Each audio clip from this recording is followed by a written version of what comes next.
Hey there, everyone. I'm Alex. I've been playing Magic the Gathering for the past 25 or 30-ish years. Started back with my best friend when I was in elementary school. We played by building decks out of a huge box of cards that my best friend had, just playing in his bedroom. And I started playing on a local tournament level, though never quite competitive, back during Ravnica block. And from there, I learned that Commander was my favorite format, and in particular, I'm fond of group hug and politics strategies. So, giving my opponents stuff, because I find that winning is most enjoyable when you can demonstrate that you know the board state better than your opponents, and they have sort of the most advantages possible. So I say all of that to let you know how I'm viewing cards up front. I'm going to be viewing cards from the perspective of somebody who likes EDH, who likes group hug, and who likes politics. And with all of that said, I want to take a look at two cards today. Both of them are fairly similar to a set of cards that we previously looked at, that being the Vineyard and its Magus. But today, we're going to look at two of the best girls in Magic the Gathering, Belby and Jolene. Belby and Jolene are both mana generators who react to combat, which I think is a really interesting sort of feature of them. So Belby is a legendary zombie elf. For 1 black and 1 green, she's a 2/2. At the beginning of each player's post-combat main phase, that player adds 2 colorless Eldrazi mana for each of your opponents who lost life this turn. The only reason I specifically say Eldrazi mana is I believe there are still effects from the Revisit to Zendikar that actually relies on that specific symbol.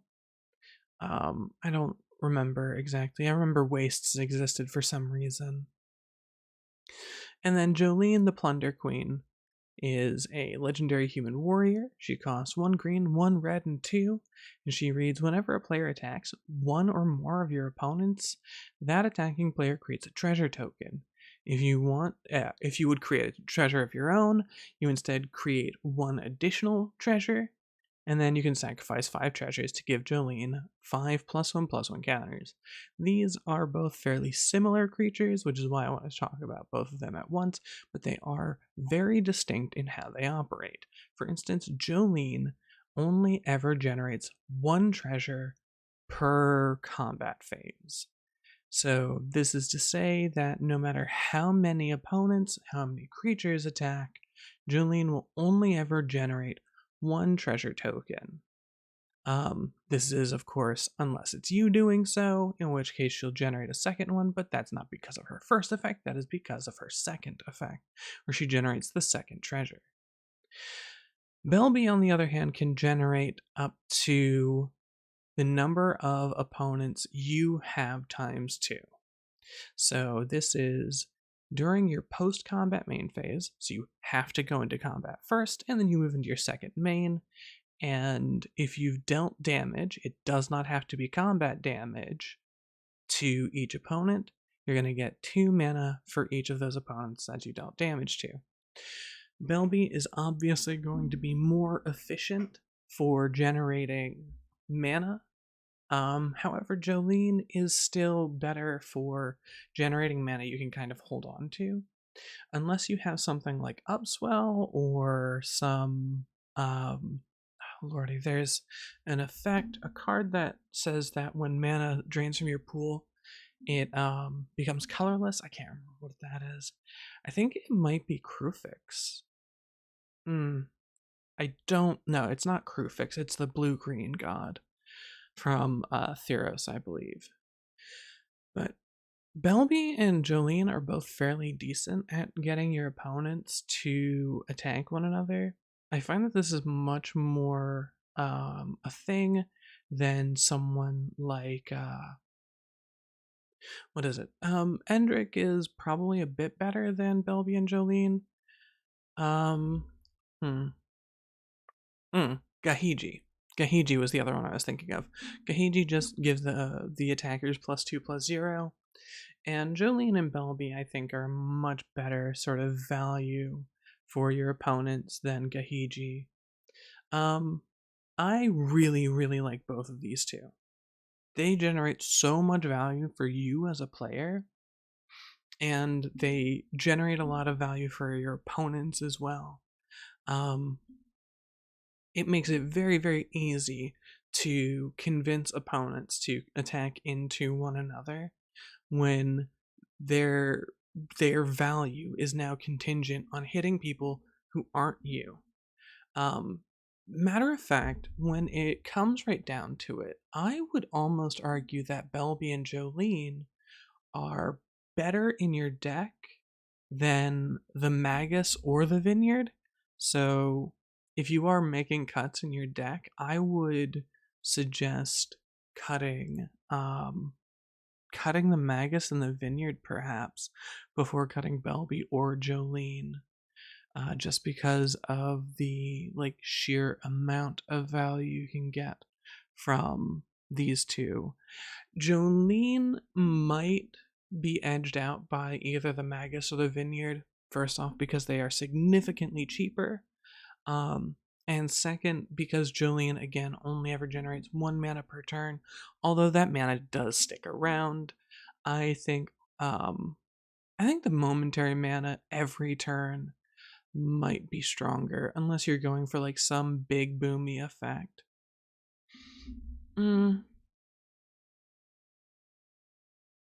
So I've played both of these cards in approximately, I think it's 13 games at this point across. So it was 5, 6, 7, 8. I think it was 12 different opponents or something like that. And every time I had Belby on the field, I didn't frequently get to play Jolene, unfortunately. The hands just didn't come up. But Belby did come up in probably half of the first 2 weeks that I went out to play. And Belby did consistently generate value for my opponents and myself. It did, again, make it very easy to convince my opponents, hey, look, swinging at me, not such a good idea. I'm already not a major threat because I don't have those big bombs and stuff like that out on the field all the time. I have a bunch of options and value engines for my opponents. So Belby did make it easier to convince my opponents to swing into one another, unless nobody had openings. That might be the one area where Jolene could be more valuable here now that I look at her again, because Jolene also generates value for attacking, not dealing damage. So Belby can be more convincing to players who have options to deal damage directly, or Jolene, if you can only attack but can't connect, Jolene may be more convincing there. I think ultimately I still side with Belby though, because yeah, her being able to generate in an average game between 4 and 6 mana per turn is just it's incredible. Unless you are looking for specific colors, of course, in which case Belby is just not going to help you out, and Jolene's going to be significantly more valuable there.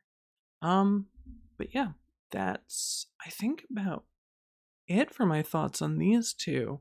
They're both very, very good cards. They're a lot of fun to have in your deck. Jolene is just she's so great because again, the moment you attack, the moment somebody else attacks, you're gonna get any color of mana that you could need. She comes in fairly late in the game, being at 4 mana in her cost, so that 4 mana cost is gonna be it's going to take you, it could take you a little bit to get to, although with your Magus, with your Belby, with your Vineyards,